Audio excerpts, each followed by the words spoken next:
Good morning, ladies and gentlemen. I am Masakazu, TOKURA, chairman of Keidanren, and we have wonderful guests from in and outside Japan and are holding the GZERO summit. As co-chair, I am extremely happy, and I would like to express my sincere respect for their efforts and enthusiasm that everyone, including the president of the Eurasia Group, Dr. Ian Bremmer, has devoted to this summit. Looking back over the past year and 2 months since the last GZERO summit in September last year, we have finally seen the end of the COVID-19 pandemic that swept the world for more than 3 years. But the confrontation between the major powers continues, and the invasion of Ukraine by Russia will have lasted 2 years in a little over 2 months. Furthermore, 2 months ago, a major battle broke out between Hamas and Israel, and the level of confusion is only increasing. The situation is such that GZERO, with its absence of governance foreseen by Dr. Bremmer, has arrived and presents concerns for a divided world. In this environment, Japan hosted the G7 Hiroshima summit in May of this year, where not only G7 countries, but also countries of the so-called Global South and President Zelensky of Ukraine joined in, sitting knee to knee, giving a sense of dynamism to face-to-face diplomacy. I myself, Keidanren, in April of this year, hosted the B7 Summit, Business 7 Summit, a gathering of business leaders from the G7 countries and region, and as the chair delivered the consensus of the G7 business community to Prime Minister Kishida. I also visited the U.S. in February and Europe in October, where I exchanged views with ministers on the complex and unstable international situation. My basic view is not to negate globalization and interdependence or promote reshoring, but to aim for re-globalization to diversify supply chains in light of overdependence on certain countries. The key to this is trust, and trust should be judged not by what kind of political system a country has in place, but whether it is behaving in compliance with internationally established rules, that is, the rule of law. Through this trust, we must apply the brakes to the fragmenting world. First, on the trade front, we believe that we should continue to pursue free trade, which has helped lift many people out of poverty and contributed to the prosperity of the global economy.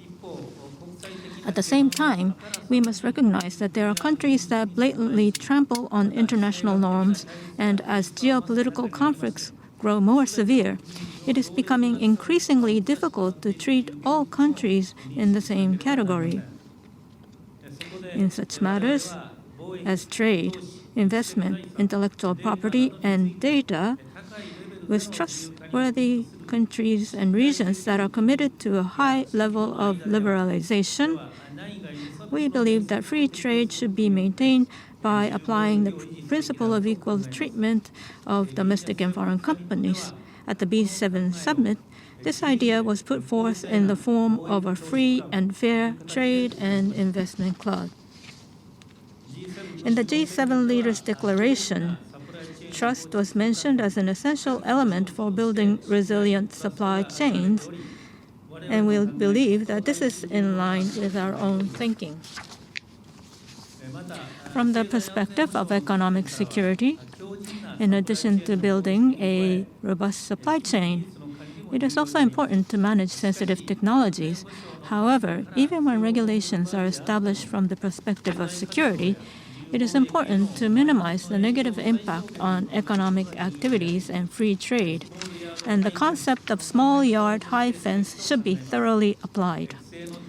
The yard, subject to regulation, tends to expand, but we as the business community will keep a close eye on the situation. The world of data is also becoming increasingly fragmented as a result of the spread of COVID-19. Online usage has expanded in response to lockdowns and other factors, and the volume of cross-border data distribution has nearly tripled in the 5 years since 2017. On the other hand, regulation on cross-border data distribution is increasing for reasons such as national security. Against this backdrop, Japan has been promoting DFFT, Data Free Flow with Trust. While there are differences among countries and regions in rules to ensure privacy and security, instead of harmonization, we aim to focus on the functions they fulfill and achieve free data flow across borders by ensuring interoperability or trust. While we look forward to the realization of the FFT, we are concerned about the recent changes in the U.S. stance. This is because in the WTO e-commerce negotiations, following the withdrawal of support for securing data flows and prohibiting data localization, even in the IPEF, which the U.S. is leading, substantive agreement could not be reached only in the trade area, partly due to a shift in U.S. policy in the digital area. The U.S. industry has also expressed great concern on this matter. In relation to data, it is important to ensure trust in AI, including generative AI, through appropriate governance. In doing so, it is desirable that it be in a form which respects the voluntary efforts of each company, such as norms and soft law. Finally, I would like to emphasize that trust is also important in achieving carbon neutrality. In order to promote measures on a global scale, it is necessary to promote environmentally friendly products and to also increase investment in energy-saving and innovative technologies. However, if international tensions caused by differences in national policies are left unchecked, uncertainty will rise, and this may discourage investment in low carbon technologies. We need to avoid such a situation by establishing and sharing rules to compare and verify the fairness of each country's policies so as to gain mutual trust. Later today, prominent experts will engage in discussions on global affairs, AI, climate change, economic security, and other issues. I'd like to conclude my opening remarks by expressing my hope that today's discussion will contribute in some small way to fostering trust and avoiding a division of the world. Thank you very much for your kind attention.